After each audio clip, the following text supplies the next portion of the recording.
All right, everyone. It's 6:31 p.m., August 6, 2025. This is Chair Dave Nagaji calling being to order. Anson, please do the roll call. When I call your name, please say here. Robert Zane. Okay, he's here. Ellen Watson. Here. Okay. Whitney Bozel. She's not here. Okay. Dave Nagaji. Here. Elton Fukumoto. Dave Fields. Not here. Phil Lee.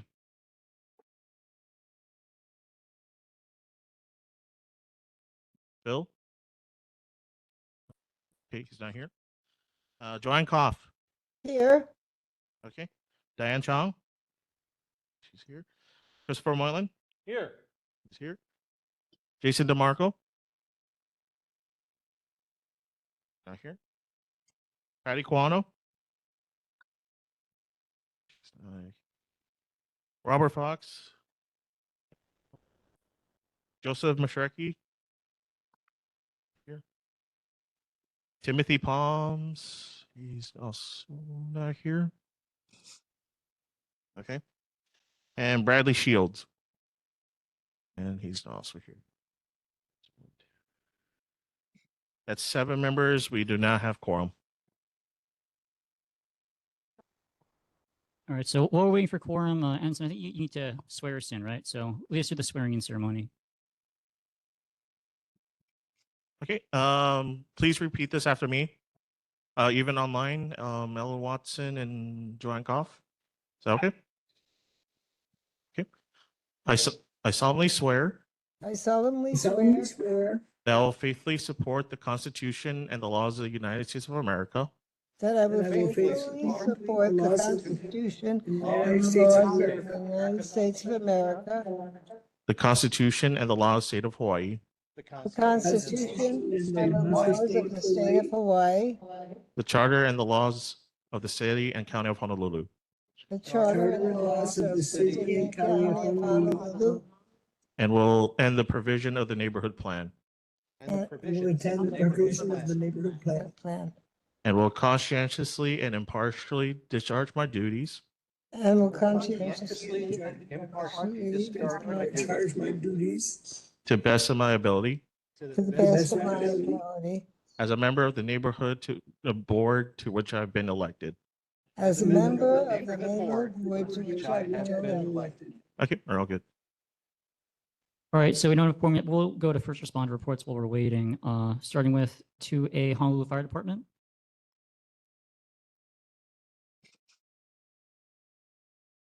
Hey, thank you for having me. I'm firefighter Fernandez from the Mānoa Fire Station. So information previously requested from June is one of the questions where do the fire stations accept visitors? Yes, if the fire station personnel are in quarters, visitors may be accepted, except during meal times. The second question was, do the fire station conduct tours of the fire station? Also a yes. To schedule station visits, the number to call is 808-723-7184. The incident statistics for July 2025, there were no structure fires, no wildland, no nuisance calls, no cooking fires, and 4 activated fire alarms. As for 36 medical emergencies, 3 motor vehicle crashes, and 2 mountain rescues. This month's fire safety tip is regarding emergency notification and resources. Understanding how you'll be alerted during urgent emergencies and knowing where to find accurate official information is key to being prepared. Learn more at honolulu.gov. So there's 2 different alert methods. One is an opt-in alerts. These notify individuals who have signed up to receive alerts via text, email, or app push notifications based on user preference. Alerts are not sent based on location. The system includes HNL Alert and official government social media. You can sign up at hnlalert.gov to receive notifications. Alerts may be shared by official city, state, and trusted partner accounts. The other way is public alert and warning systems. These systems deliver urgent life-saving information during immediate threats to public safety. In Hawaii, these include 1, the emergency alert system, and the wireless emergency alerts. The outdoor warning sirens, depending on the emergency, 1 or more of these systems may be activated. Any questions? Any questions or comments for the firefighter? Anyone on Zoom? All right, seeing hearing none. Thank you. We'll see you next month. Thank All right, going next to Honolulu Police Department, item 2B. Go ahead. Hi, aloha. Lieutenant Taro Nakamura with HPD. These are stats for July as compared to the previous month. Motor vehicle thefts were 3 and 3. Burglaries 4 as compared to 5. Thefts were 10 as compared to 7. And UEMVs, which is theft from auto, was 1 as compared to 7. This is out of total calls of service of 5,662 for the district. Further statistical information can be found at honolulupd.org. And our safety tip for the month is the same as the fire department. It's just just a message saying that you can sign up for the emergency alerts at H&L Alert. So what you would do is go to hnlalert.gov, and you can actually pick and choose your alerts that you want. You can also, if you just want urgent alerts only, you can sign up for just the text alerts. That's a quicker, easier way to do it. I know some people have had some problems with this new hnlalert.gov system. You do have to create an account, but these kinds of things, you want to be prepared in advance to an actual weather crisis situation. So it's good to do it when you have some time, and we're not actually in a tsunami warning. Set it up in advance, so when those things come, you'll be duly notified. Okay, thank you. All right, thank you. Any questions for Honolulu Police Department? Going once, going twice. Anyone online? Yes, what was Oh, Member Koff, please go ahead. what was the email address to get to the website? Sure. It's hnlalert.gov. HNL. Alert.gov. Thank you. Or I sent out the flyer too, and you can scan that code Mhm. if you want to put it onto your phone. Yeah, they have Okay. apps for that. Okay, great. Thank you. Thank you. All right, thank you, Member Koff. Going now to Laura Ruby, please go ahead. Yes, can you hear me okay? Yes. Can you hear me? Okay. First of all, I want to thank the Police Department, District 7. I think it barely touches on parts of your neighborhood. They apprehended finally the digger at the Mo'ili'ili Japanese Cemetery. And Tom Heinrich is also in line with me. He's actually the one that discovered it and called it in. The police officers were very responsive. They took our statements, or matter of fact, they helped shape the statements. Because I want to commend them for everything that they have done. And then through any other kinds of things, they were always there to follow up and take full courteous attention to our problems. And the reason why I bring this up is because there was a very unfortunate thing at the Waikiki Neighborhood Board in which there was a member that was disparaging of the police department and saying things that he knew were not true, and yet he Laura, was grilling we're not somebody. gonna make personal attacks on other board members, okay? But No, we it's can not continue. a personal attack. I'm just saying that all the other neighborhood boards that I visited have all been courteous and followed rules of decorum. And that's what I wanted to say. And I thank you folks. You've always been that good also. But very good for the police department here. Thank you. All right, thanks. Anyone else questions or Ruby. discussion for HPD? All right, seeing and hearing none. Thank you, Honolulu Police Department. We'll see you again next month. Okay, thank you for your support. And do we have quorum yet? All right, we don't have quorum yet, so we're going to pass the election of officers and confirmation board details and go to our returning business, item number 4, starting with 4A, updates on Manoa Banning Court and Aria Lane. So for Manoa Banning Court, I did talk to member Whitney Bosel earlier, and she let me know that she recently checked with DPP and there's no recent updates on the Banning Court situation. Though I've been told that a Manoa resident El Sofio did file a lawsuit regarding the Fonzie Environmental Court. So that's updates on Manoa Banning Court. Does anyone have any updates in addition to that for Manoa Banning Court or Aria Land? Any updates? All right, and any discussion regarding Manoa Banning Court or Aria Lane? Is there a sound? Okay, so seeing and hearing none, we're going to go now to item 4B. Or is anyone online? Chair, I have a question. I'm sorry, I didn't see your hand, Member Watson. Please go ahead. My question about Aria Lane is, why hasn't the university bought that property yet? Do we have anyone from the city or the state who wants to reply to that or speak to that? Member Chong? If I remember correctly, the price was so high that they could not afford it. I can't remember if it was representative or senator, or it was somebody that said that they couldn't afford it. Member Fukumoto? Representative Garrett of our district had sponsored a bill which would have funded the purchase of that property, but somehow as the bill was going through, the negotiations indicated that the price that the current owner was asking was not something the state was willing to pay. So that particular initiative died there. And that's what Representative Garrett reported, I think, 3 meetings ago.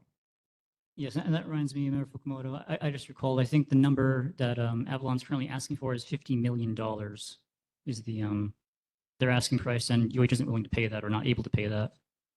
So any further discussion on Manoa Banning Court or Aria Lane? Member Moylan? Yes. One thing that's come up, I guess maybe my point is on item D, so maybe I'll wait till then. Sorry, Mr. Chair. All right, any other discussion or comments on Manoa Banning Court or Aria Lane? Is there anyone online? Okay. Going next to item B, 4B, updates on all-wide flood mitigation. Are there any updates on that? Member Fukumoto? Thank you, Chair. There have been several articles in the paper about this particular topic in the last month or so. One, the first article was about potential flooding in Waikiki that would be caused not so much by the flooding from the water that would come from Mānoa, but rather just the usual rainfall that happens on Waikiki plus sea level rise would make it more difficult to drain Waikiki during periods in which, because of sea level rise, because of maybe a hurricane storm surge or waves crashing over, Waikiki would be in great peril. So there was that study that came out, and there was an article on that, and it was followed by a story about the issue that's going to come before this board in 1 or 2 months. So there is a draft resolution that is being presented by the sponsors of this resolution, which I believe are represented by the Alawai collaboration. I think Alawai Watershed Collaboration. And they're going to the neighborhood boards and they are presenting their draft resolution that will be heard by, that they want to be heard by the city council. And I talked about this about half a year ago. Since then, they have revised it considerably. They've taken out all of the tax key numbers of people like you, homeowners in Mānoa. They've taken those out. Nevertheless, there still is the possibility that those tax key numbers could be put in later. The bottom line is that they want this resolution passed. The entity that this resolution would create would not have the ability to assess a fee. But the whole purpose of the research and this particular entity was to establish a stormwater utility fee. It's not something that is very politically manageable now because we just had a sewage fee increase. And so to have this on top of it would be, people can barely tell the difference between a stormwater utility and a sewage, but there are these two groups, there are these two pipes that come out from our neighborhoods and go into the ocean. And to have another fee tacked on is something that we might not like. So I'm just letting you know that perhaps next month or the month after that, the sponsors of this resolution, the sponsors of this particular initiative, they'll come before the city council, will present before this board, and I'm just letting you know that there's a potential here for that particular vehicle to be used as the means of enacting a stormwater utility fee, even though it's not in the current the current draft bill. Thank you. All right, thank you, Member Fukumoto. Oh, is this on? Okay. Thank you, Member Fukumoto. Going now to Member Watson. I see raised hand. Please go ahead. Thank you. Yeah, the stormwater utility fee, Elton, has been kicking around for a long time, and it's really politically untenable. So, and it will happen at the city, because the state legislature, I guess, passed a bill a few years back that said the cities and counties can impose a stormwater utility fee. And I expect that will come up in Blangiardi's in his second term, so then he's termed out. So I expect that during his tenure, that will come up. And it has been before the city council before, the proposal of that. And the city council voted to take part of that money, which will be a cash cow kind of general fund, that will just keep going up as they impose this on all homeowners. And the city council is going to take part of that money to pay for storage of the shopping carts and the pallets and the stuff of homeless people in an environmentally air-conditioned storage locker in case they want to go get their belongings. And they're going to tap into this fund and siphon off and pay for the storage of homeless people's stuff, their shopping carts and bags and whatever they have. And, I think that is really crummy to do. So I think city government is looking at this like a general fund, and they're all sticking their hand in the kitty for their part, and it will be posed on homeowners, and the government, who creates most of the concrete and impermeable surfaces, will not have to be paying this fee. It's only for us, the people, and it just becomes a general fund, kind of slush fund. So it is important that we do not have it. It'll be like another utility, like board and water supply, electric, cable, whatever, and it'll just keep going up and up and up and up. And they're going to assess, the amount on the people based on satellite image of their roof and their driveway and what they think will run off into the storm water. So it doesn't matter if you have rain barrels, and it doesn't matter if you have gutters that let it go into the grass. Sorry, We're Member just Watson, just going jumping in to for time. You assess can wrap up the and comments. that's it. Okay, Okay, anyway, thanks. thank you. Any other board members with comments regarding the all-way flood mitigation? All right, going to community members, I see Laura Ruby. Please go ahead. Yes, can you hear me okay? I'm sorry, Yes, we can hear you. there might be a little, is it mute? We can hear you. Yeah, I received something that's about a special district. It's what they really want. They include all of us in the LY watershed. And I rather suspicious now. All of the things that have just been said are part of it, but it's coming from a top-down approach. In other words, all of the people up in city and county or other officers are sort of going to be the mainstay of this. We in lower, well, that's really easy. We really want community involvement. Yeah. And this is why it's not good at this moment. I know I'm doubling up. I'm going to try to fix it in a minute. Okay, if you could hear. So, Okay. sorry, your audio was kind of choppy there. Should have cut you off earlier. But any other comments or questions from board members or community members regarding the all-way flood mitigation? If not, we will go on.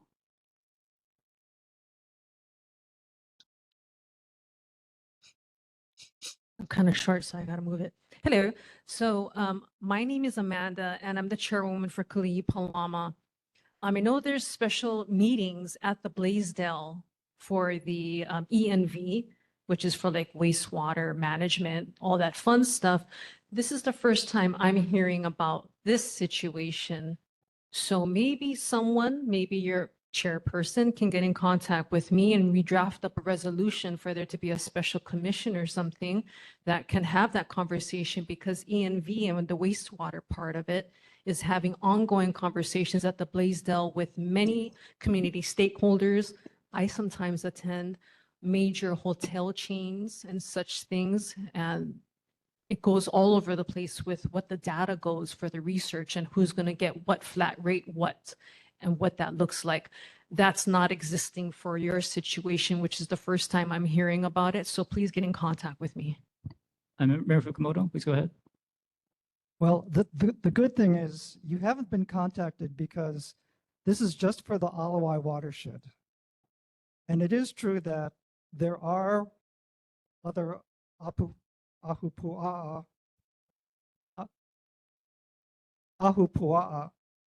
and if this one is successful, maybe they'll do it for the others as well. But right now, this is just for the Alawai. So the Alawai watershed is basically the city between Punch Bowl and Diamond Hill. And that's what defines that. Water is life and it runs everywhere. So whatever type of chemicals, spills, people swim. I go to Ala Moana Beach Park, Magic Island. So anything that is from the water affects everyone in the community. So something to think about. All right, any further comments on that topic? If not, we're going to move on. All right, going now to item 4C, updates on the primary urban center development plan. Is there anyone who can speak to item C, updates on the primary urban center development plan? No, that's okay. All right, going now to item 4D, University Lab School and proposed campus town project. Any updates or discussion on this? Member Moylan? Yes, since our last meeting, I had remembered from my days as a public school teacher in California that at least there, charter schools are public schools, and people who want to form one go to the Board of Education, and if they are successful and the charter school is formed, the space for it comes out of the existing space from the public schools. So every charter school I visited was on the site of another public school, and in fact, one of the schools where I taught at, chunk of the campus had been taken away and turned into a charter school. So we've had a lot of residents who are worried about what might happen to the University Lab School if the university, which has currently hosted them, takes their space back. And so I have not yet been able to find out, but would love it if someone who is an expert would find out if the rule in Hawaii is the same. Charter schools are public schools. And if that charter school, which has been approved by the state, needs space, I think that they have to come up with space on an existing public school site. In other words, this group of parents shouldn't have to be like the Flying Dutchman going from port to port, begging for some place to have space. If they're an official charter school, they should get space. And the Department of Education should be finding it for them. It should not be their responsibility. Now, how the university and the DOE fit in, I don't know. It's always possible that the state DOE, since we don't have school districts here in Hawaii, we're the only state that doesn't. We just have one school district for the entire state. If they and the university are part of the same thing, it's always possible that the DOE would say to UH, you have to find the space for these people. But at least if it's at all like California, it shouldn't be their job to find another space for their school. It should be someone else's job to find their space. So I'm hopeful that that can happen, but I'm hoping that someone who knows more about our state's law, I have a credential out here, but that's because Hawaii accepted my California credential. Yeah, I did all my work in California. All right, thank you. All right, thank you, Member Moylan. Calling Member Watson. Thank you. I think that charter schools are public schools.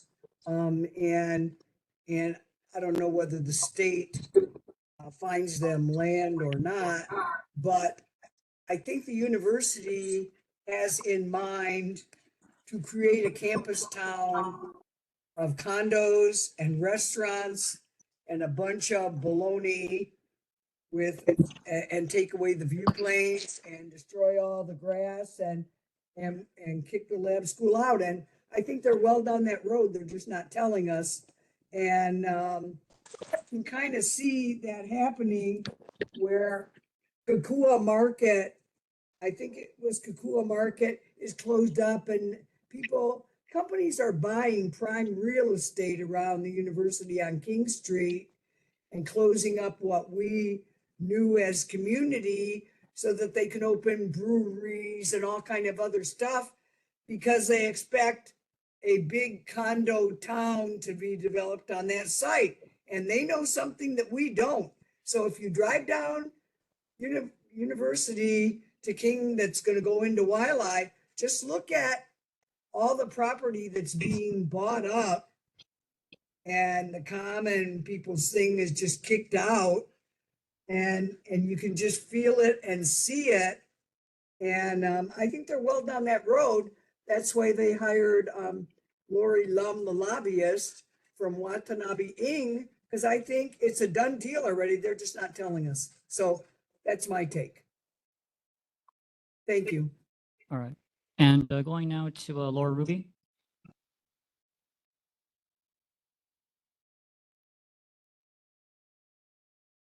Laura Ruby, you're muted. Yes, basically, I was one of the respondents, and I said this is a last year legacy project. Only 10% of the students live on campus. The rest are going off to their job, second or third job. Our neighborhood is very low, medium income, and what is most of the properties. Sorry, Laura. You're super choppy with your audio. I'm not sure what the issue is. I don't know how to.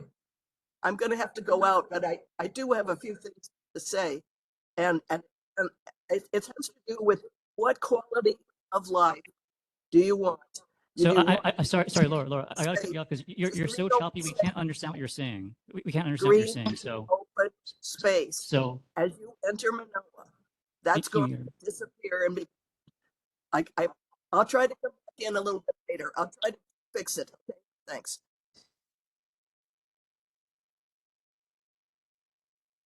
I think it's on her end.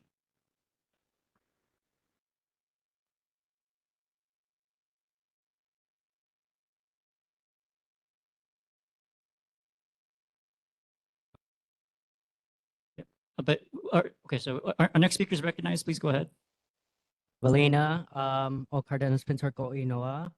Hi, my name is Cardenas. I am a uni student at UH. This is the first time I'm hearing about Campus Town. I mean, I've heard it before, but this is pretty much the first time in public that I'm hearing about Campus Town. I'm very well aware about the UH Labs parents that are trying to make sure that UH Lab maintains its status as a DOE public charter school. But we don't have any, as a uni student, I don't have any details about what's the progress with, with Campus Town. So I'm just curious, like, where are the details? Where's the transparency from public officials, from community members? Because it's really, I don't, as a uni student and for many of the faculty, we don't want to be left in the dark. So to answer Cardenas's question, just very briefly, the short answer is we don't know. I talked to Lori Lump, who's the public relations person on the project. She just says that they're considering plans. They told me that they're going to have an update September or later. So no current plans at this time. Member Fukumoto?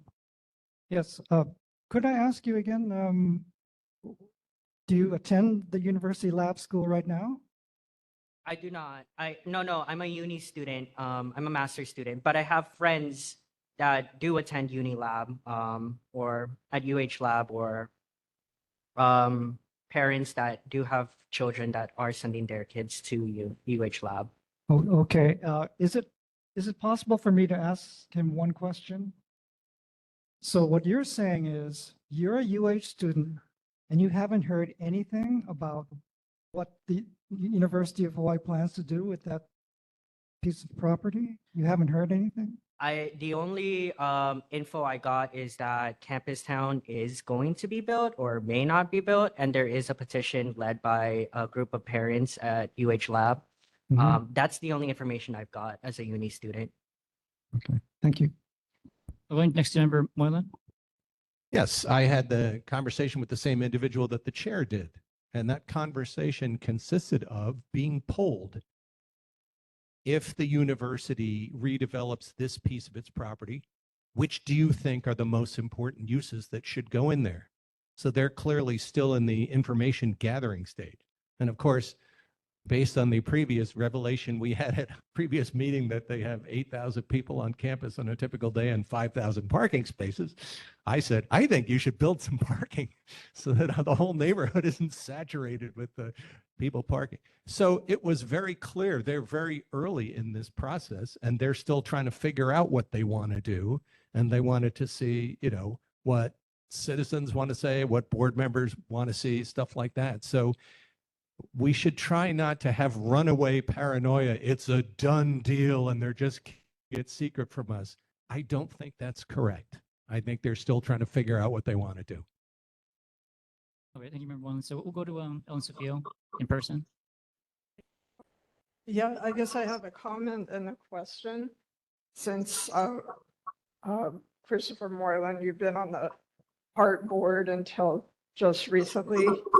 And it seems to me, I haven't been following the rail closely, but it seems like a lot of this development that is getting pushed through around the university area is likely to be in anticipation of the rail going further than where it's currently slated to stop. And, people that are in the know over the years have been quoted as saying that the rail is really not primarily about transportation. It's about development along the rail. So I'm just wondering, if there's no transparency about that, that's what in the environmental law is called segmentation. And it's not, it should be part of the EIS process that happened for the rail. Member Moylan, did you want to respond? Sure. I can tell you what I know. Last year, when I got appointed, the mayor said he would really love to see the rail ultimately go to UH because, of course, students are very good transit users. But the funding only takes it kind of into downtown right now. It doesn't even go to Ala Moana, which was the original plan. And there was some sort of subcommittee on our board called Ala Moana and Beyond, and they never gave a single report during my 9 months on that board. So all of that is on somebody's wish list, but it's absolutely not on anyone's plan. What's supposed to happen this year is that the Pearl Harbor and the airport stations are supposed to open. And this will hopefully, I don't know if you read my op-ed on this, but I was tired of reading all these crank letters from train haters, especially the crazy one where it says the real purpose of this train is to enrich the people who own property right next to it. Well, usually people who own property right next to a train are not happy about it. So especially since little pieces of their property have to be shaved off by eminent domain to put in electrical stuff and stuff like that. No, the real thing is to get people off of H1 so that no one else in this city ever has to sit in 7 lanes of bumper to bumper traffic the way they do right now. That's the real purpose of it. Anyway, a train system has stations that I would call origin stations, where mostly a lot of people get on in the morning, and stations that are destination stations where people get off in the morning. And a train won't show its maximum ridership until you have both of those kinds of stations. And so far, all we have is origin stations. But by the end of this year, we should have the first 2 big destination stations. And then we shall see. I think the ridership is going to go way up. I mean, I just rode in that traffic one time. It was as bad as anything I've ever seen in Southern California. And I said, I'm never doing this again. And I think there's a lot of other people that if they had a better choice. On that note, I gotta cut you off for time. Okay. Sorry. So that's what I know. Go ahead. Hi, Brett Kershigan, Mānoa resident. Just an observation for the proposed Campus Town project. I don't know if you've seen on the news the announcement for the Nu'uanu YMCA collaboration with Clarence T.C. Ching and how they're envisioning redeveloping that property. And that when I heard that on the news recently, for some reason, this project for Campus Town came up in my mind, thinking that maybe that would be a good model. You know, there's right in that area, of course, the Y has a long history. So, and of course, Clarence T.C. Ching and UH have a very strong relationship already with the football stadium and everything else. So, but that might be something to add to the mix of collaborative, you know, to benefit the community, because that's what's happening at the Nu'uanu Y. It's broadening its approach to redeveloping that property to make it multi-use and, you know, includes condos, affordable housing. But anyway, that's already in motion there. It was just announced in the news. Maybe that could be applied perhaps to this project too, if it hasn't already been considered. That was my observation. All right, thank you. Any other, Member Sean?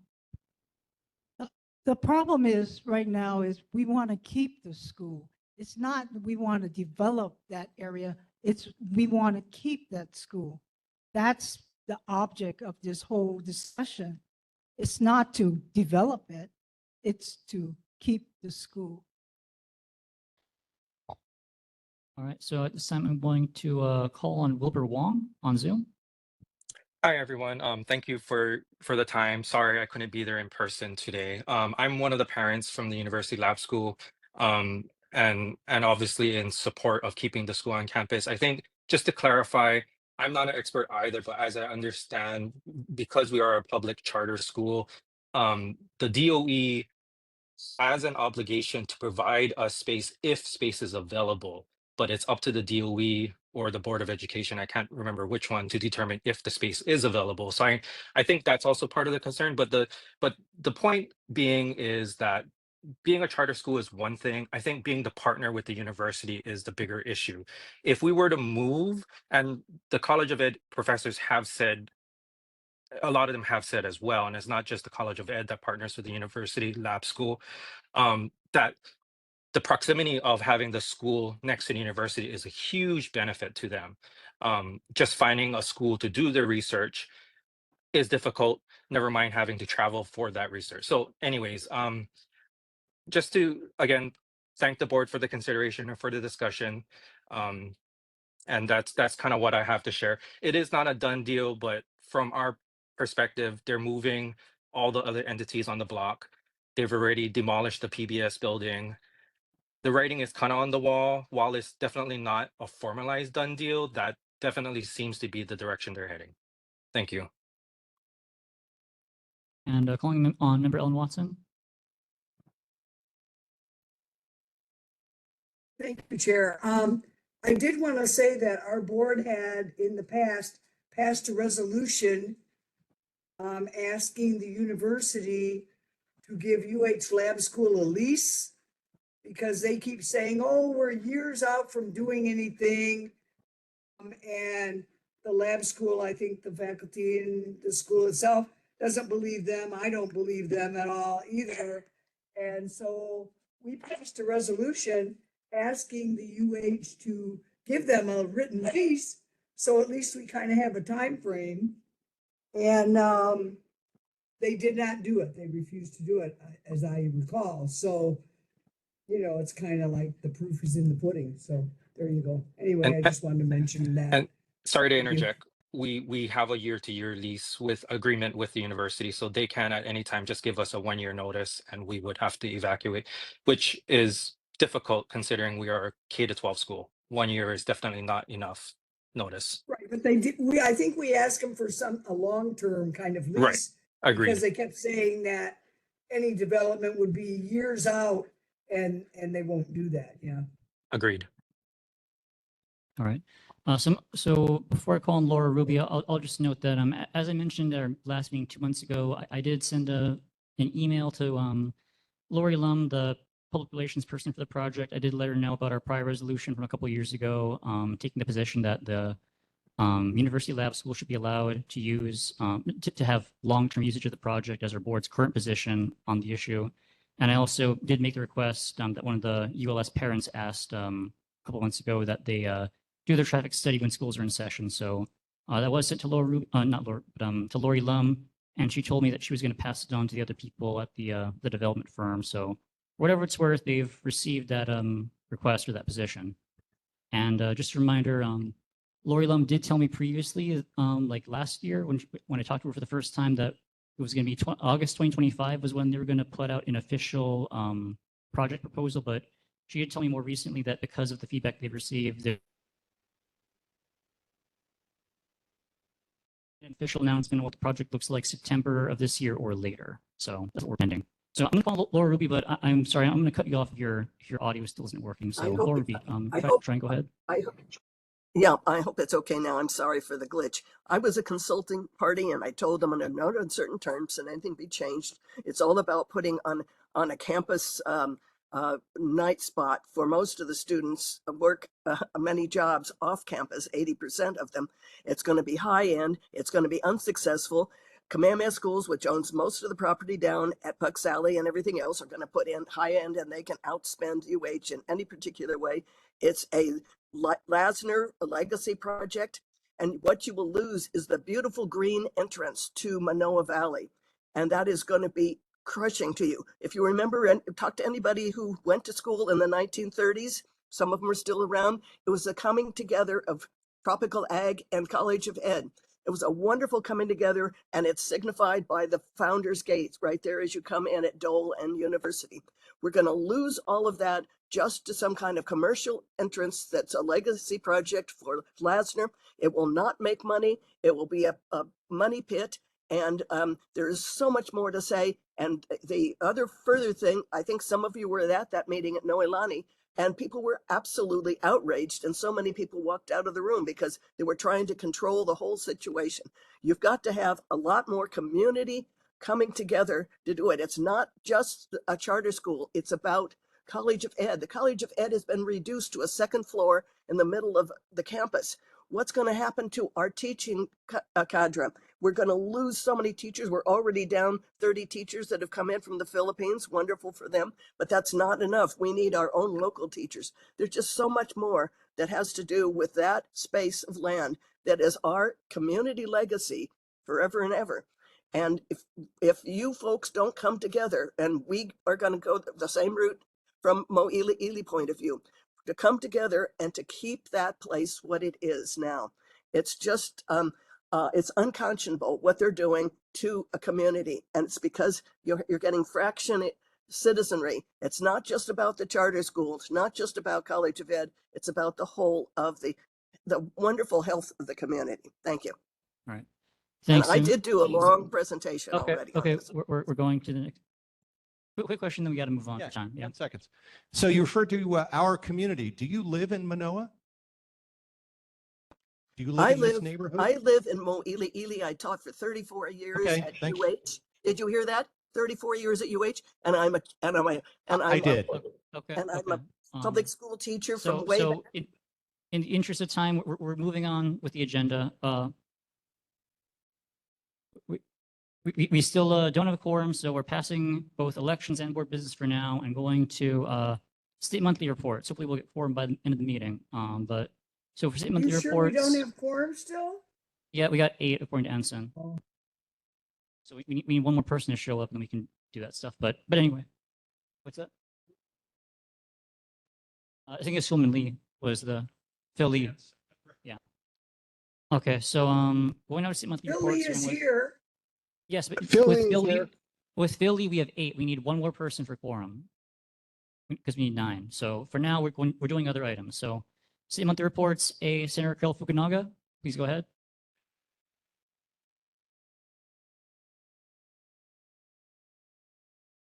Aloha, board members.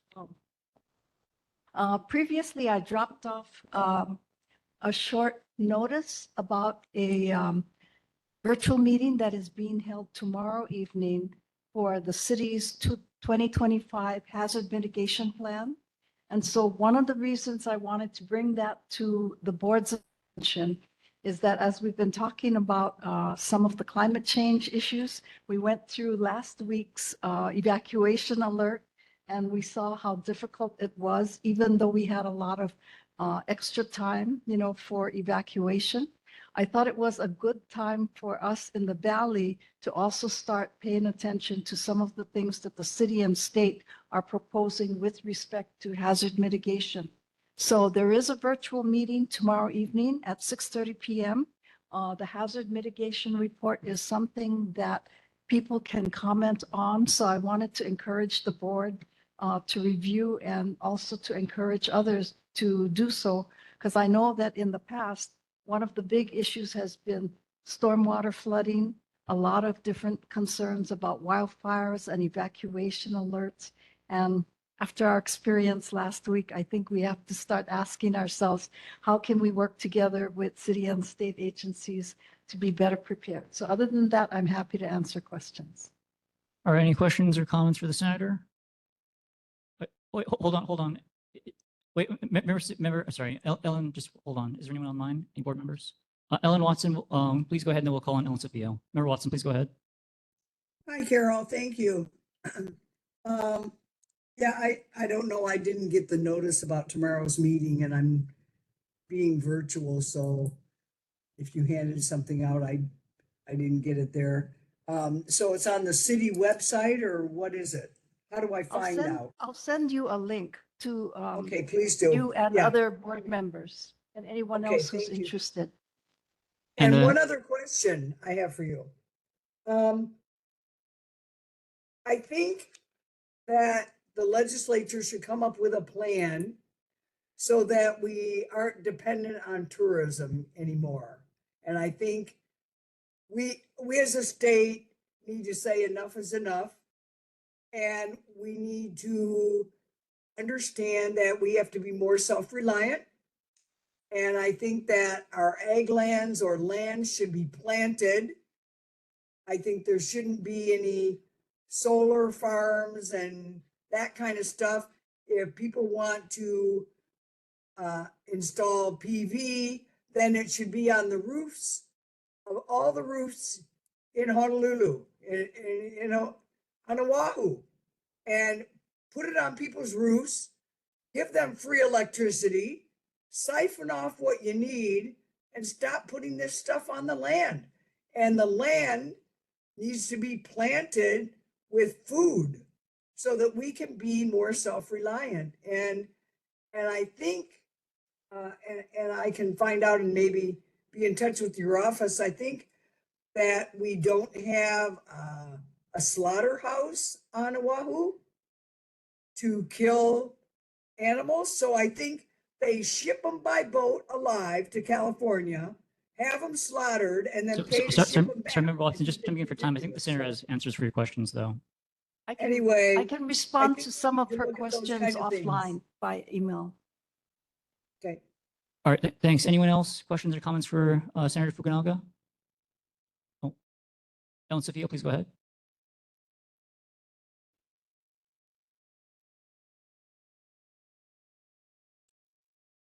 To ask Senator Fukunaga where the meeting is tomorrow. It's a virtual meeting that is being sponsored by the city's Department of Emergency Management, and I'm happy to send you a link to their website and any others who are interested.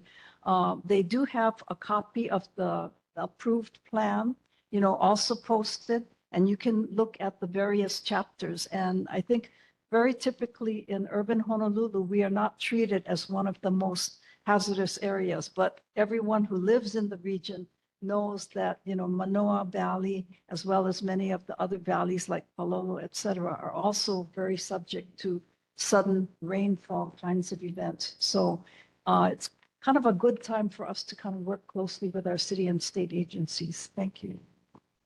Any other questions or comments for the senator? Going once, going twice. All right, thank you, Senator Fukunaga. Going out to item B, Stanton on Zoom. Yes, hello. Can you hear me? Yes. Okay, thank you.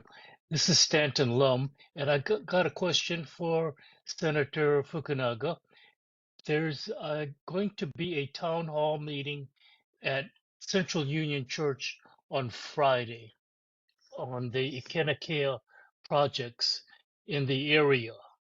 And I hear that you and the senator and the representative and councilman are going to be there to answer or present any information. Could you talk a little bit more about what we can expect there?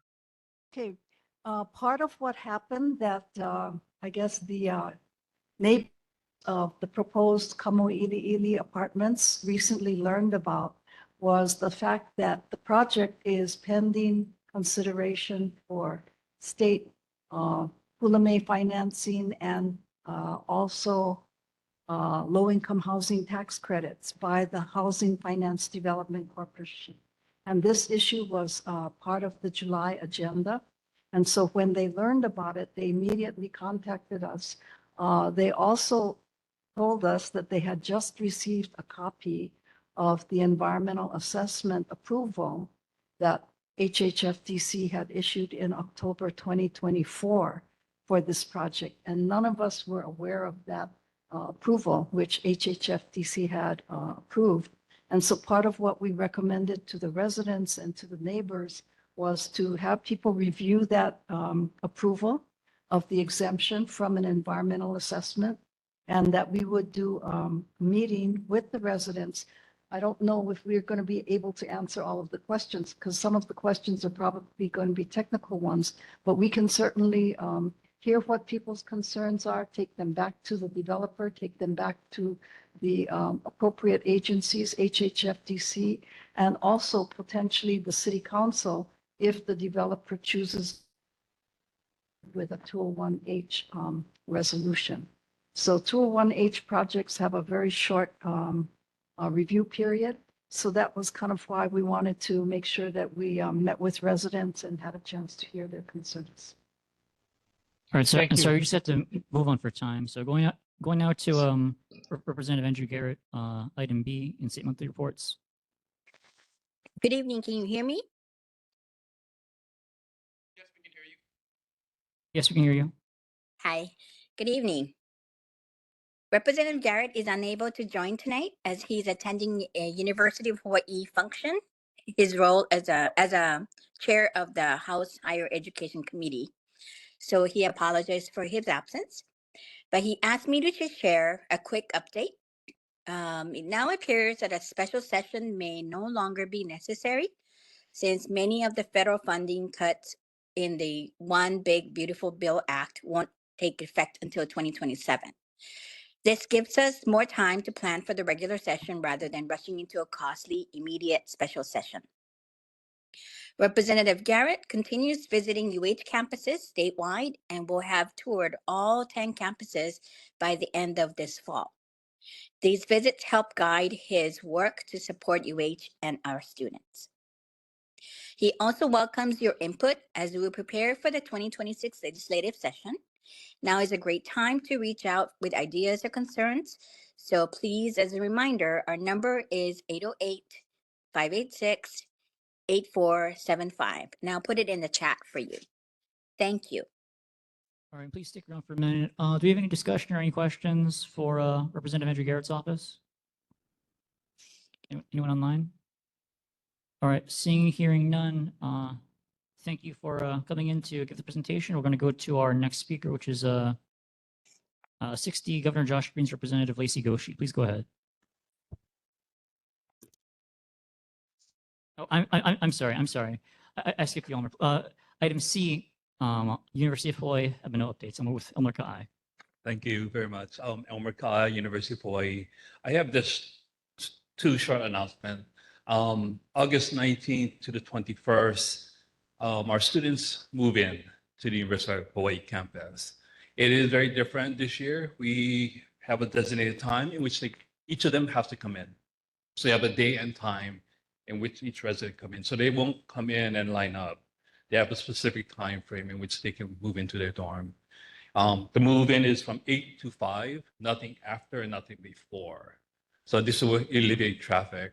The first day of school is August 25th, Monday, as the fall semester begins. And a final note, if you have driven on Dole Street now from University to St. Louis Heights, the Complete Streets project has been completed. So there is going to be some changes. We also have to adjust.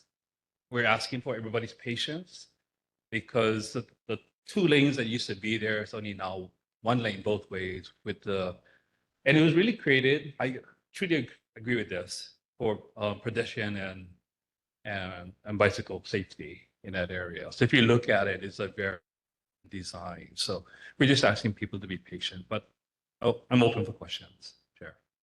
All right, any questions or comments for Elmer Kai? Anyone online?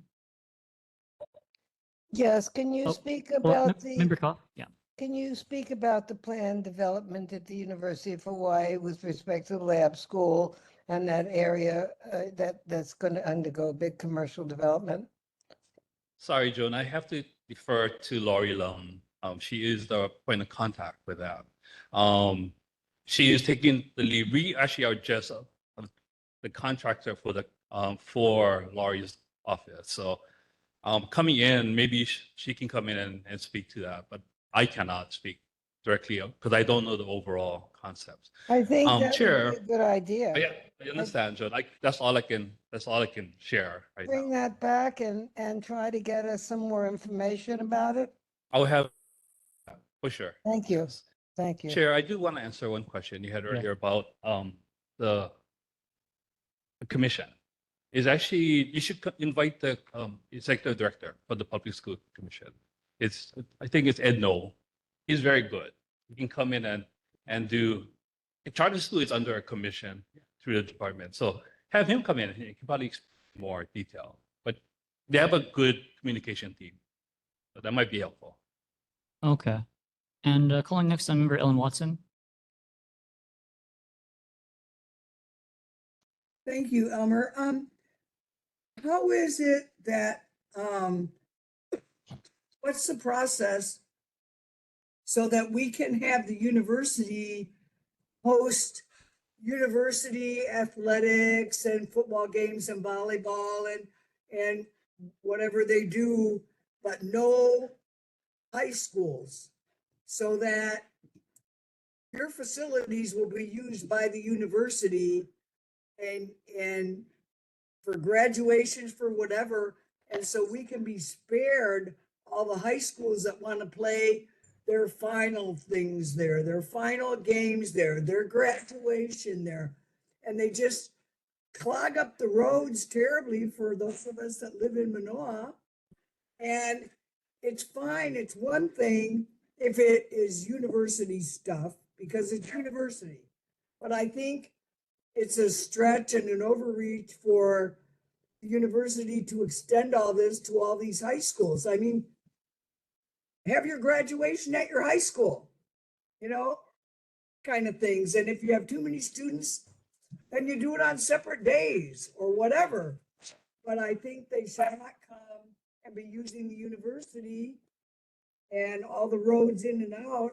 And I just think it exceeds the residents' tolerance level for traffics and your signs about zone 20 And so and remember, we'll zone have to this and drink that. for We don't time, know so you what can that wrap it up. means. So I'll take that anyway, back thank you. to answer. Yeah. And there's someone else. Laura Ruby, please go ahead. Yes. Hi, Elmer. Elmer, I had asked early on when that new graduate dorm was being built at the edge of Manoa Stream. I said setbacks, setbacks, setbacks, and I said green space, and neither one seemed to have come to be. And now, to make the new early education place habitable by the parents dropping off, they should probably do a cutback and go back to the 2 lanes. I think our friends in Manoa are going to be very outraged when they come to Pauhana time and they find out it's not passable along Dole Street, or in the morning if they have to pass that way. And even though we lose green space, it should be something that would be able to be satisfy both. The other thing is, what in the world are they going to do with that horrible white desert facade? And try to put draping vines or something over it so it looks more green and more enjoyable. What's the whole, there's the campus objective of making a green campus, and how is it if that turns into a desert?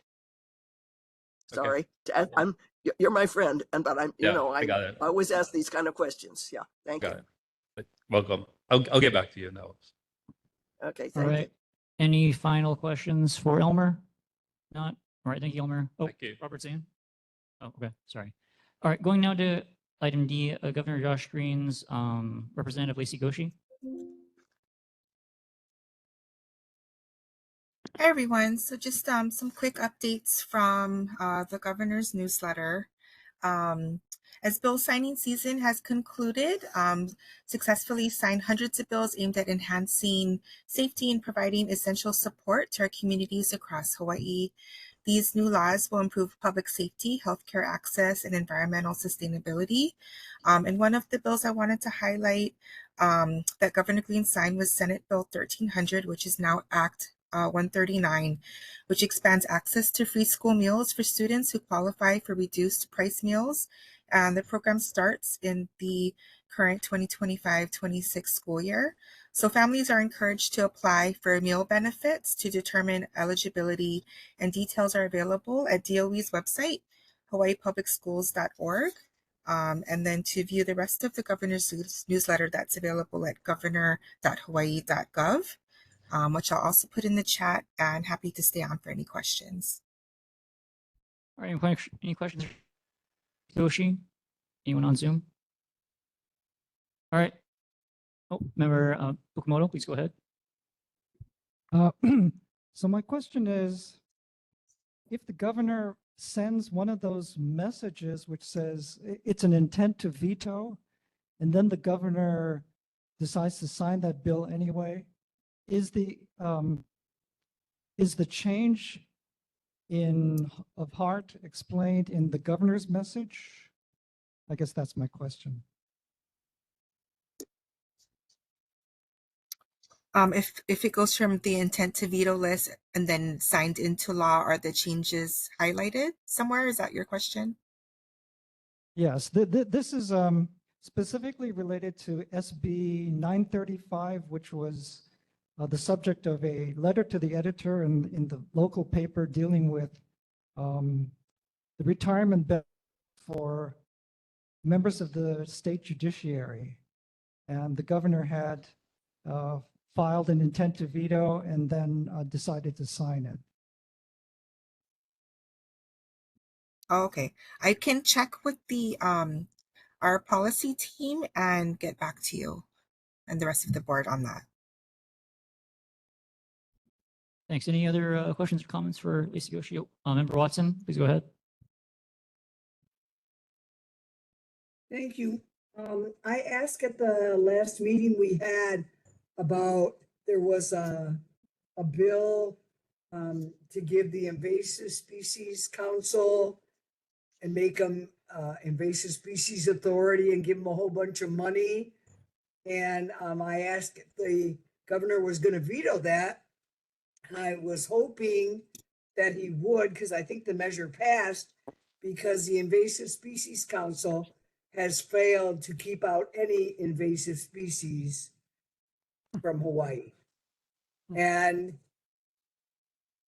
so I think, they study it a lot. It's a revolving grant door, and only their partners can apply for their grant money. So they have no fresh new ideas in there. They have no fresh new people in there. And I think they have failed to achieve the objectives for which the legislature created the Invasive Species Council. And I think it's time to get rid of it and just put it under Department of Ag, because they have failed at everything. So I'm hoping that governor does not approve them to just have more money and become a whole big biosecurity entity, because they can't even, keep coqui frogs out, right? I mean, or anything. So anyway, and you were going to let me know at the next meeting. So here's the next meeting. What say you? Thank you. So I believe your question was if he supported it or if that was going to be signed into law. I believe that was signed into law, and I can share your comments with the governor's office. All right. So we gave him a bunch of money to create a big entity when they failed to do anything, right? I mean, it's just kind of crazy. Waste of taxpayer money. Yeah. So going on to our next person, Tom Heinrich, please go ahead. Thank you, Chair. Sorry, my video is not working. Just a point of clarification for Member Fukumoto's question about, I didn't catch that, whether it's SB 935 or whatever. Again, the point is, the governor has until the last moment to decide whether to veto a measure or allow it to become law by signature or not. If that bill is not included on the veto message due 10 days prior to that deadline, however, then the governor cannot veto that measure. So if there are still some questions, you still got an additional 10 days by being included. It does not obligate the governor to veto the measure, but just says we're still really looking at this one, whatever. And the only thing to really double check in the governor's message available on bill status on the legislature's website is, I haven't looked at it, but if there is any monetary adjustment or line item veto, which can be done in certain budget measures. Okay, thank you, Chair. All right, thank you. And we're going to move on to our next person, which is item E, Congressman Ed Case's representative. Is there by any chance a representative from Congressman Case's office? Going once, going twice. Okay, it doesn't look like we have anyone. So going now to Roman numeral 7 City Monthly Report, starting with A, Board of Water Supply, Dominic Diaz. Is Dominic online? Yeah, can you hear me? Yes. Okay, thanks. Real quick, so glad to report there were no main breaks last month in Mānoa. We do have one current construction project. It's the Kakela Drive Mohala Way water system improvements. That project is currently about 60% complete, and the contractors are installing the meter boxes along Kakela Drive. Just a quick general announcement. The Board of Water Supply would like to introduce its Water Wisdom. Blueberries. Nice. The Board of Water Supply is happy to announce its Water Wisdom program. So the Water Wisdom program is aimed at condominium and townhouse developments all for residents, owners, property managers. And it's a way for collaboration with the Board of Water Supply to look at reducing water usage and thus reducing your water bill and preserving the precious resource. The program offers online, on-site and virtual presentations, water audits for common areas, as well as any kupuna 60 years or older living in the development, and provides conservation materials and other useful information and materials. This program is free. You can find out more about the program and how to schedule meetings at boardofwatersupply.com/waterwisdom. And I'd be happy to take any questions at this point on behalf of the Board of Water Supply. All right, any questions or comments for Board of Water Supply? Anyone online? All right, thank you, Dominic. It looks like there's no questions for you today, so Thank you. we'll see you again next month. Going out to item B, Mayor Blangiardi's office. And since just let me know that the mayor's representative isn't here, so skipping that, going to item C, City Council Member Scott Nishimoto.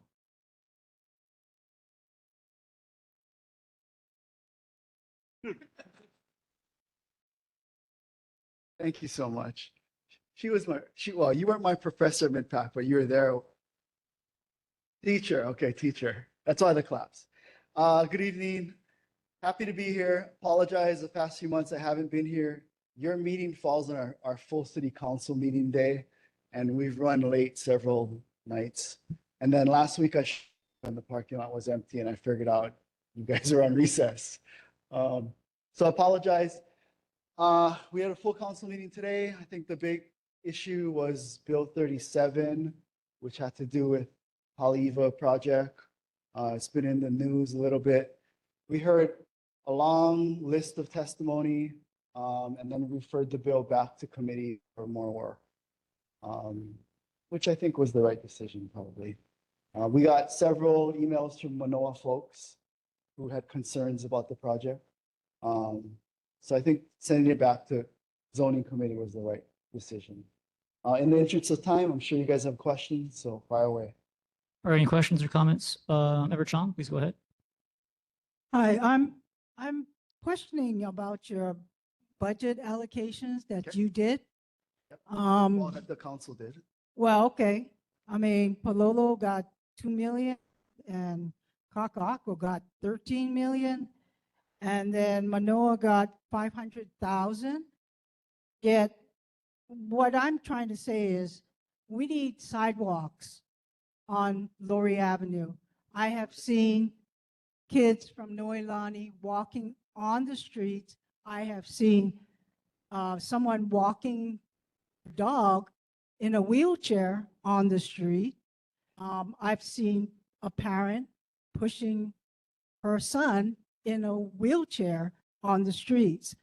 I think it's very important to have sidewalks on Laurie Avenue just because of it's the main road and it goes right across the valley, and it needs to be talked about and done something about.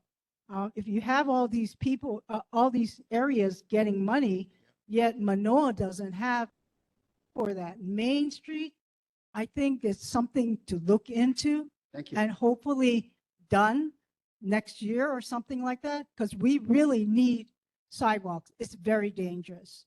Thank you. I understand. It's something we can work on next year. You know, I will push for that next year. Appreciate the feedback. Thank you very much. Any other questions or comments? Oh, Member Koff, please go ahead. I'm wondering what your feelings are about the development on the North Shore that is being, north of Kahuku, all the beachfront development there, and whether we can do anything to get that halted. Which project are you talking about? This is a project at Turtle Bay. Okay. At Turtle Bay, yes. I'm not sure what that is in the process. Yeah, the Turtle Bay thing. Yeah, I'm not sure. I can I can look into it.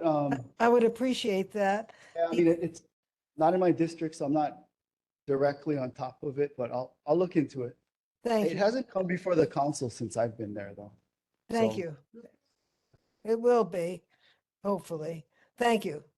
All right, thank you, Mayor Koff. Any other questions or comments for Councilman? Go ahead, Brett. Hi, Manoa resident Brett Kershige. So Councilmember Nishimoto, with the recent executive orders from President Trump regarding homelessness and giving your committee assignment, any perspectives at this point on how the city might respond to that, now that he's signed off on those executive orders for homelessness? You're talking about executive orders that he signed, making it easier to clear people off the street. Yeah, I haven't talked to the administration on what tack they'll take. And I think the order was just signed, right? Yeah, so I mean, we're gonna have to look into it because it's always an issue with that on how you deal with it. I think the grants pass decision gave us some guidance, and now this executive order maybe takes it a little further. But we always got to check with corporation counsel to see what our exposure is or what we can do. So, but I haven't heard from the administration. Thank you. Going out to Laura Ruby online. Hi, Scott. This is Laura Ruby. Hi. How's it You going? know, you did so much to help the dog owners get the dog park in at Alawai Park, and in Yes. your time as representative. And now Yep. the people in Manoa are wanting dog parks there. Might you be able to give any advice to them as to how to go about doing that and make it easier for them? That would be really Yeah, helpful. so- Thanks. So we put $1 million into the budget for dog parks actually in our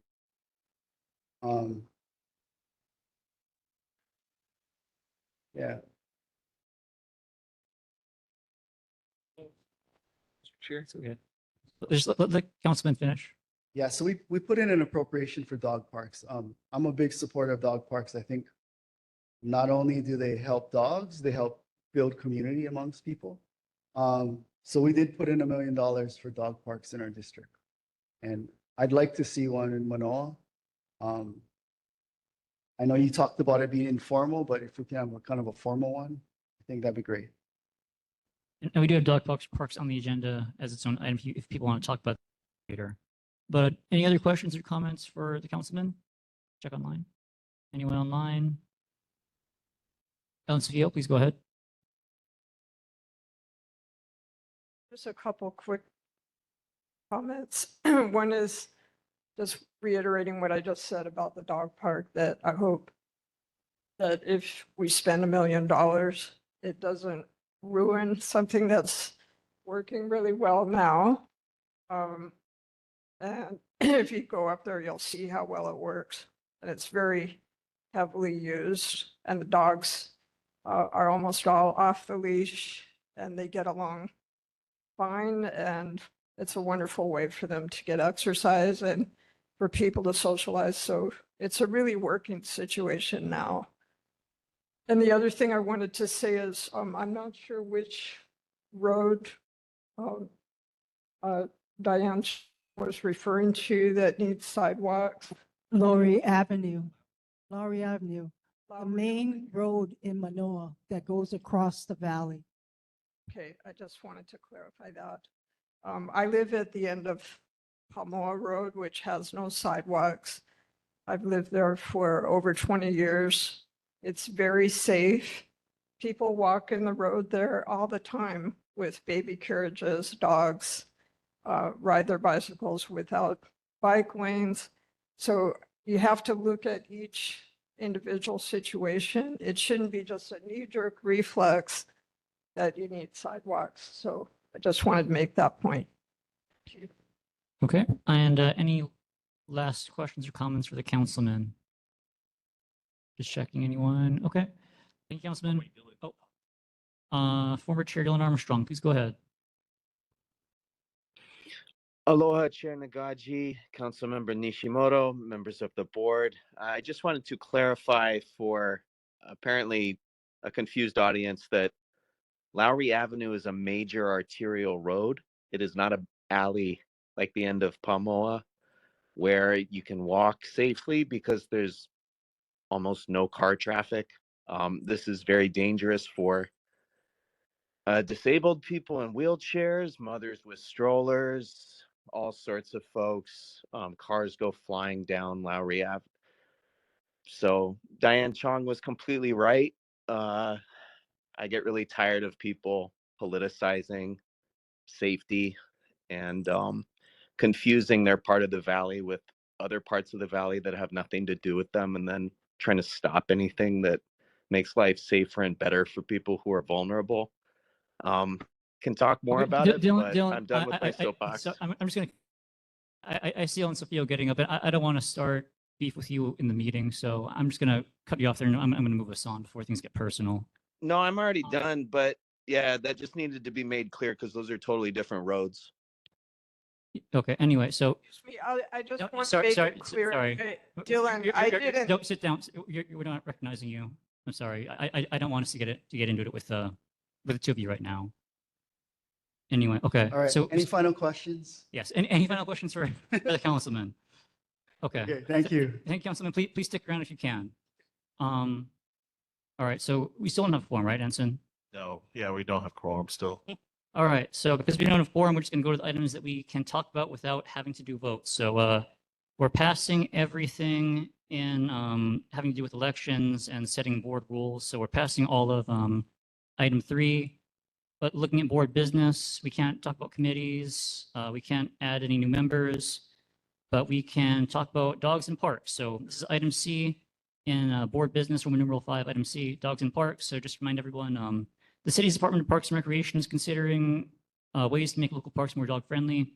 So to do outreach, the city's asking all the neighborhood boards on the island to discuss the matter with our communities.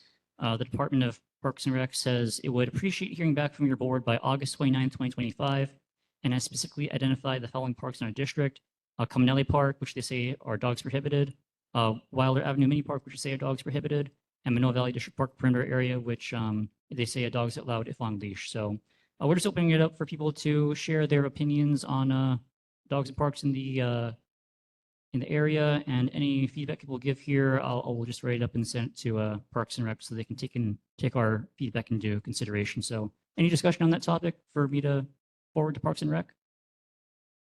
Yes, thank you, Chair. One area I'd like to highlight is the dog park.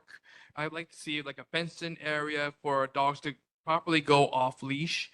In the corner of Manoa Park, beyond where the 2 baseball fields are, closer to where the houses are. We talked about that area before, and there is this kind of unofficial off-leash area over there. However, there's still the chance for the dogs to run off into Manoa Stream, which if you go upriver, they have all the signs about leptospirosis warnings, and rather than risk them following each other into the stream and getting themselves all wet, I'd like to see a fenced-in area properly, give them a nice long run, maybe along that area, that stretch, also maybe expand that along the line of the houses around there too. It's give them a chance to run around off leash in a nice big area, and maybe also have, for the community's sake, a doggy bag dispenser or some kind of thing there, so that way at least there'll be a small trash can, and as well as available doggy bags, so that way people can properly take care of the dogs who are around that area. So Ellen, if you want, you guys talk to the microphone so we can hear you. So Glenn can go first, and then we'll call on you. So Glenn, go ahead. I agree with what he was saying about having a fenced-in area, but I wouldn't recommend using that sidewalk for a dog park. I'd probably utilize the Mackay side of the park for this long stretch of empty fields between the baseball field, and there's this drainage point that enters Manoa Stream. There's you could put maybe 2 dog parks there, one for large dogs and one for small to medium-sized dogs. So that way they don't get into confrontations and stuff. The only reason why I'm saying that is yesterday I see dogs running all over the place free, and there's no designated place, so people just arbitrarily set their own place, say, okay, that's going to be my dog park. A lot of places they use is Mānoa Elementary School near the bus stop, just below Mānoa Road. They use that place a lot, but there's no fenced in areas, but they let the dogs run around. And then there's the Olapua Lane, which runs all the way to the Mauka side of the school. Yesterday, I saw 3 large dogs. One was a puppy and was just running back and forth across Olapua. At the same time, there were traffic coming across. And I was just glad there wasn't any cars going around that time because the dog was going back and forth about 5 different times. So I was kind of concerned. I tried to offer the owner help to capture the little puppy because he had a hard time trying to control the dog. And it kind of came back to me, we really need a fenced-in area so that people can let their dogs free, so that whether they have control of the dogs or not, the dogs would not go beyond the perimeter of the fenced-in area. And they should have a long one. That way they can just run way down the fenced-in area and then turn around, run back, instead of a square place, because that kind of limits their ability to roam around the dog park. Anyway, that's what I would suggest. The other areas of the park and the school should really be required leashed areas, especially the areas where there's playgrounds. There's one on the Makai side of Mānoa Elementary School near the lane that's coming down from Mānoa Road. That really should be one of the areas that should be strictly enforced, as well as the other parts where they have playgrounds, like near the kindergarten field, because you don't know if the dog might jump over the fence or come around the other side, one of the side entrances to the school. And you really need to have control over that, because I know there's been complaints about maybe one dog fighting with other dogs, and Sure. I think, Let's just let him wrap it up. Just, yeah, wrap it up. yeah, and I just hope that we do have a fenced-in area to control the dogs. That way, I think there's less stress in the park when there's not dogs just running around loose in the baseball fields and stuff. Okay. All right. Thanks, Glenn. Thanks. Calling now. We'll go to Member Watson because I saw her hand first, and we'll go to Ellen Sofio. So, Member Watson, please go ahead. Thank you. Yeah, I talked with Robert Zane, and I'm willing to work with him on forming a proposal for a off-leash dog park at Mānoa District Park, and maybe others want to join that effort. There's a whole city recipe for doing that, and so we just have to follow the recipe stepwise and be able to do it. So whatever we opine, or wherever dogs should be or not be, or on leash or off leash, is kind of a moot point at this point. And so the rule is dogs on a leash at Mānoa District Park are allowed. So we want to try to have an off leash dog park, and there's a formula, a recipe, and a process to do that. And so that's what we need to do. And Robert Zane and I will spearhead that. If others want to join in, there's many hands makes light work, and there's a lot to do, and that's what I think we should do. Thank you. All right. Thank you, Member Watson. And going on to Ellen Sofio. Thank you for clarifying, Ellen. I just want to say that, it's kind of an emotional issue for me because I've been taking my neighbor's dogs up there for years. And I see it as a situation that generally works like miraculously well. And I would highly recommend that any board members that are interested in seeing how well it works, just go up there and sit on the bench and watch how well these dogs get along with each other. and what a fantastic time everybody has. So I'm just hoping that however this evolves, it doesn't ruin something that's already working in general. I mean, there's always going to be a problem here or there that just can't be avoided. It's not going to be avoided by spending $1 million.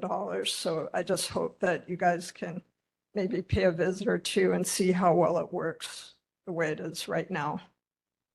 Thank you. All right, thank you.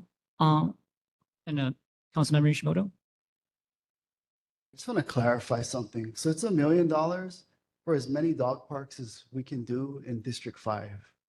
So if the Manoa one, if you guys want a dog park and it costs 50,000, it's 50,000. It's not $1 million for one dog park in Manoa. So Okay, any other comments or questions or discussion regarding dogs and parks? Member Zane, were you raising your hand?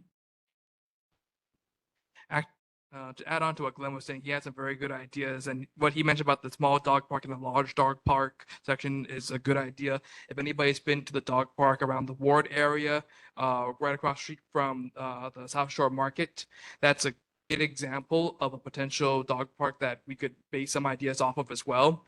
One other thing that I'd like the chair to bring back, since the comment period ends before our next board meeting at the first Wednesday of September, is also a recommendation to consider some kind of faucet over on that corner of the park as well. So that way, at least, instead of having to walk your dog all the way back to the parking lot for Manoa Park, there will be an area where you could refill like a small water bowl for them to drink out of. Again, don't want to risk them getting themselves dirty or possibly get sick from the Manoa stream water. Thank you. Any other questions or discussions on the topic? Ellen Watson, your hands up again. Please go ahead if you have anything. Thank you. Hawaii Kai Dog Park is a really good example of how they organized, and they have a little board of it, and it's approved by the city, and they have poop bags, and they have water supply, and they have large dog, small dog area. And so we might want to look at that as a role model. It's spacious, it's organized. People go there regularly. They have potlucks out of the trunk of their car sometimes. It's a real sense of community. So Hawaii Kai Dog Park is really good, and the hours that it's closed, and they maintain the grass, and I mean, it's good. And anyway, Robert and I will spearhead that process and look at the different recipes and possibilities, and we can try to make it happen. I think we should. All right. Thank you. Thank you, Member Watson. Any other questions or comments? Seeing none. Anyone online? All right, doesn't look like anyone. So for now, because they asked for feedback by the end of the month, I will send a communication to Department of Parks and Rec, to the director, Thielen, and also Rhoda, just summarizing the discussion we had today. And then in addition to that, we can have further votes on this or discussion on this after Member Zane and Member Watson have worked on the project together. Maybe you can give to Rec, mine and Zane contact information. Okay, yeah, I'll share your contact info with the guy who's working on it at the city. Dylan Armstrong, please go ahead. Thank you very much, Chair Nagaji.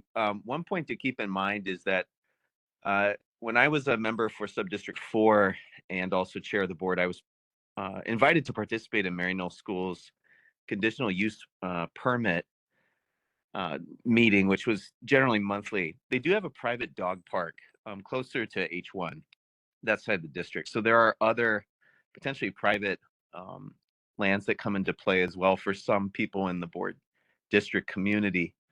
And one of the things that they're able to deal with more easily than, say, a city park is the problem of the commons. So if people misbehave, you know, if there's a dog that's aggressive, et cetera, how do you deal with that? And I'm not saying that that's a showstopper or actually a end all be all. At the moment, you're at the beginning part of the process in some ways, but it's something important to keep in mind because the safety of the dog park for all the users and for the dogs is what's going to be able to make the park thrive.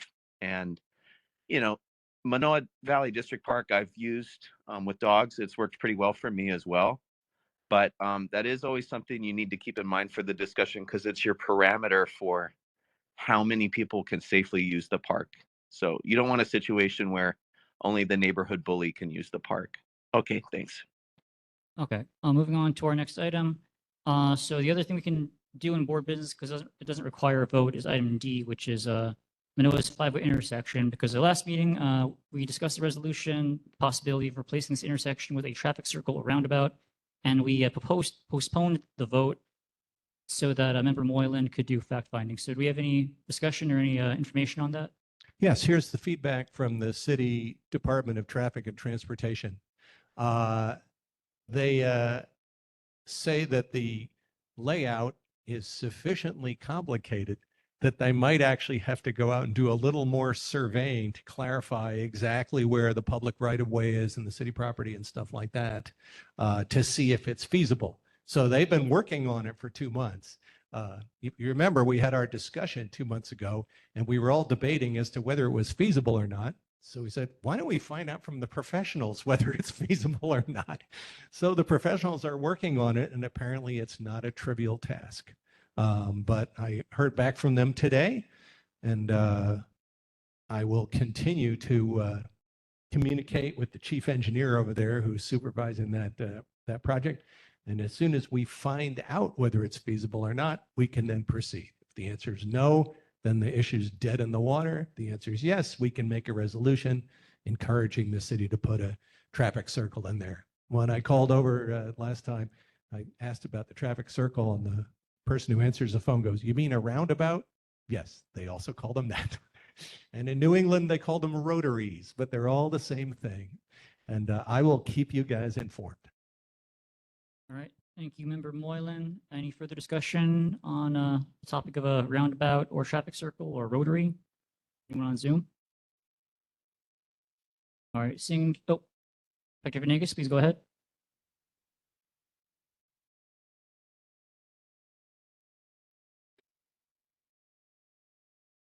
My name is Hector Venegas. I live in Rainbow Drive. Rainbow Drive is 1 block away from this 5 road by the Wyolinty Room. The people who use that area are mostly the local people, and they do have courtesy. I don't think we have had many accidents in that corner. People who live in Honolulu and Mānoa, they know what to do. It's mostly tourists who jump the gun and cut you off. But I'm saying that most of the Mānoa residents are fully aware how to use that corner, how to drive, how to go. They stop, they're polite, and I don't think there's enough room for a roundabout, period. I think if that is the case, then you may have land from the Salvation Army and from the corners neighboring around, because I don't think there's enough room and have what you have in other streets. Thank you. Calling next to Dylan Armstrong on Zoom. Thank you very much, Chair Nagaji. A couple quick points relating to this item. In 2012, as part of the Complete Streets effort, Tom Heinrich actually and some other members of the community participated in an effort to identify areas of opportunity for pedestrian and bike infrastructure in Mānoa. The area that they particularly looked at as a potential future roundabout was University Avenue and Miley Way. So at the time that was studied, one thing to keep in mind is you're talking about potential changes to your intersections like the 5-way and maybe a roundabout there. These processes for reconstruction, for redevelopment, redesign are very lengthy. And I want to encourage the board for having the discussion. You don't control the asset. You don't control what ultimately happens with the 5-way intersection. What the city does is play its own games. You have the opportunity to have the discussion. Why are you doing things the way you're doing? How does this process work? And you're educating us as a community as to how the city manages its roads. So I just want to encourage you on that because it's really easy for, you know, an appointee from the mayor or whatever to just throw out a little ninja star of now you can't do that. But you're learning about how this happens. You're asking the right questions. This is exactly what the neighborhood board is for. And ultimately, you should be having debate. If everyone's in alignment on something, you're probably not having a major discussion on something that's affecting people throughout the valley. So don't be afraid of controversy, but as long as you're respectful and you're asking the right questions, you're taking us down a road where we're going to figure out what are ways that we can improve the valley in general. Thank you. Thank you, Dylan. I'm going to Ellen Sofio. Yes, I just want to comment that I hope we don't do too much putting the cart before the horse. Because if we're talking about how much increased density we're going to allow in the valley, and then as a result of that, how are we going to accommodate the increased traffic that will inevitably accompany that? The density has to be decided first. So you don't build a traffic circle or a roundabout to do developers a favor so that you've accommodated the increased traffic before they even build. That's not the way urban planning is supposed to happen. So that's my point. All right, thank you, Ellen. All right, so any further discussion on the topic? Going once, going twice, okay. Anson, we still don't have a quorum, right? All right, still in the quorum, so we're going now to community concerns. So first, I had a request from Be Ready Manoa with Hector Venegas.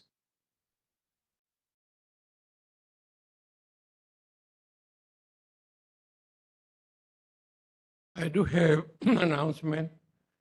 Be Ready Manoa will be putting on a disaster preparedness fair at the Manoa Marketplace on Saturday, September the 20th.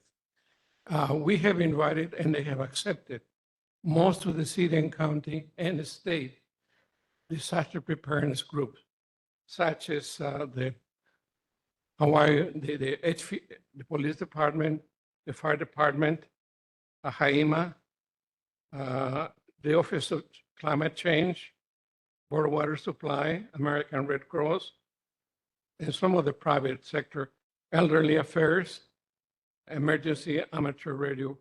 There'll be more coming, but it will be from 10 to 1 at the Manoa Marketplace. And you're welcome to come and visit us because at this time, with what has happened the last few weeks, we would like to make aware our community of how they can be ready, prepare themselves. We have some door prizes that have been donated by some of our sponsors. City Mill has given us some prizes to give out. So basically, it's an educational situation. Plus, you may get lucky and get one of the door prizes that we do have. Thank you. All right, any further discussion on the Be Ready Manoa event? Tom Heinrich, please go ahead. Tom Heinrich, go ahead. Yeah, thank you, Chair. Not on the Be Ready Manoa event, if I can change subjects. Go ahead. Just something to call to the board's attention.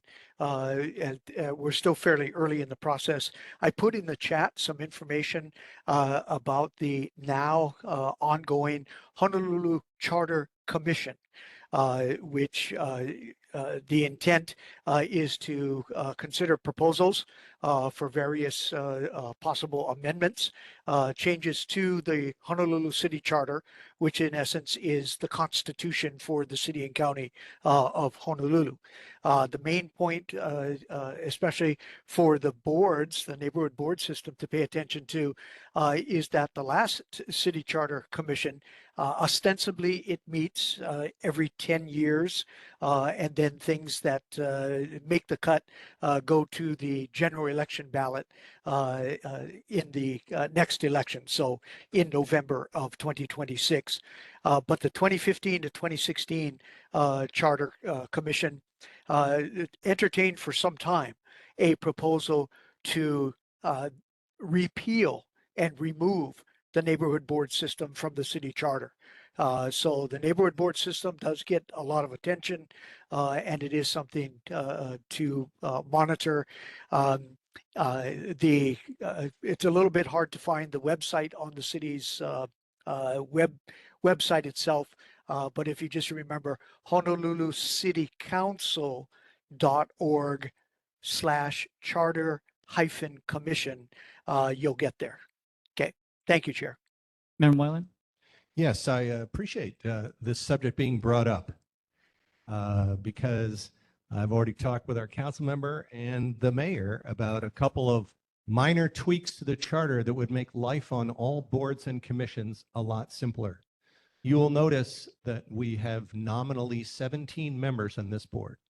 Right now, apparently, we have 16, although none of the newly ones showed up tonight. But it has been interpreted by the city's attorneys that vacancies on a board count as members, even though the charter language says, as per Robert's rules, a majority of the members shall constitute a quorum. That's not good enough for the city attorneys. So they've always said that even when we had 14 members, that our quorum requirement is 9.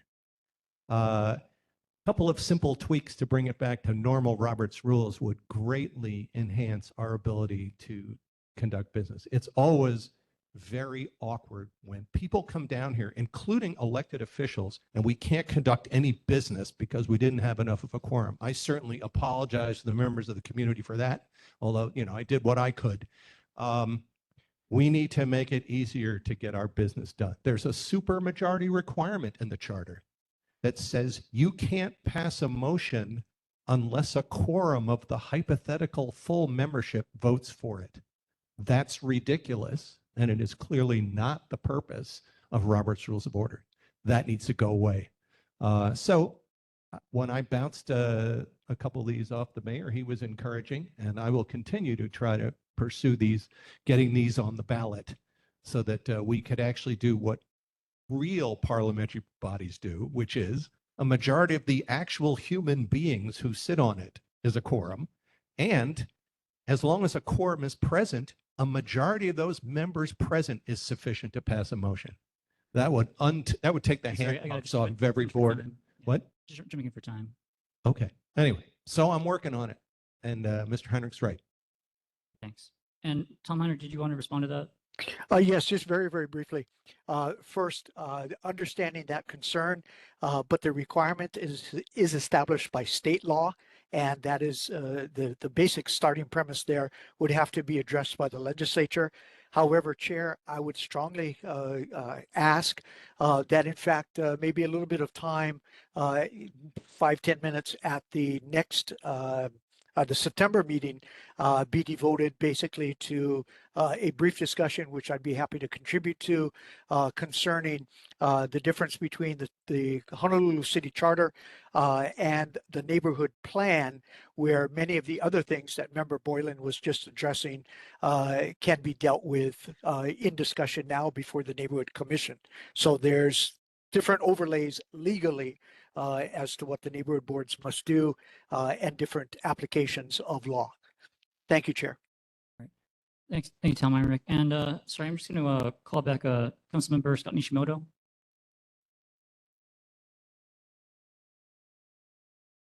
Sorry, I had a question for you on behalf of the community member. I forgot to ask it earlier. It was about the empty homes tax bill. What's your plan on voting on that? So we had part 1 of the study that we were briefed on.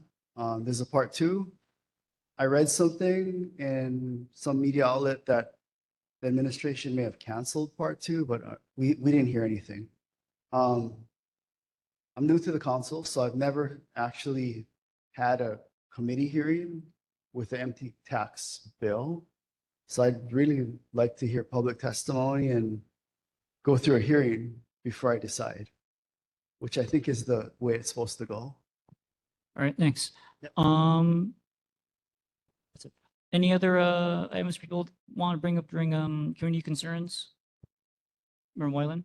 I just had a procedural thing because we didn't get a quorum, and I thought I understood from you that existing committees sunsetted and have to be restarted, does that mean that my committee can't meet this month?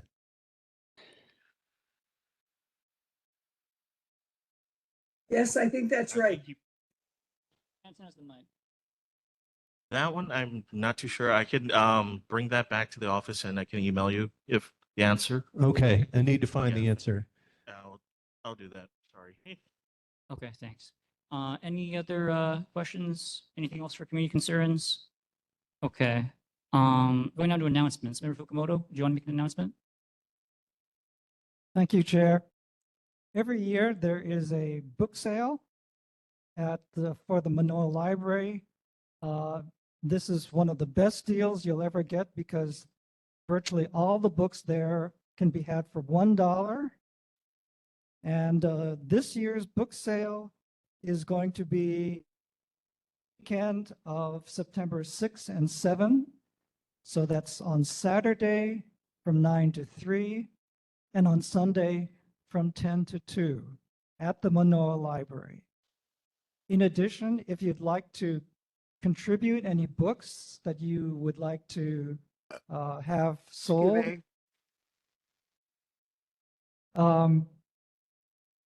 you can drop off books at the Mānoa Library downstairs in a box there. If you have a lot of books, like 200 or 300, you can contact me and I and another person will pick them up from your house. Thank you. Thank you, Member Fukumoto.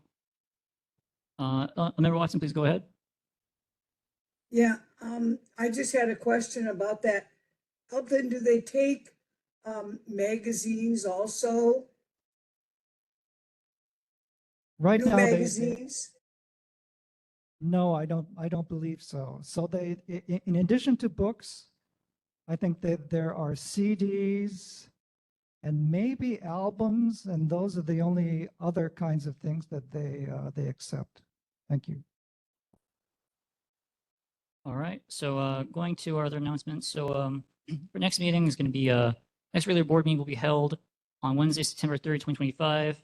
It'll be held in person at Noelani Elementary School cafeteria, as well as online via WebEx starting at 6:30 p.m. So same time and same place next month, first Wednesday of September. Agenda items for next meeting. So I had planned, State Representative Amy Peruso sent out, I think, an email to all the neighborhood boards asking us to allow for a presentation to discuss the harmful effects of pesticide use in Hawaii.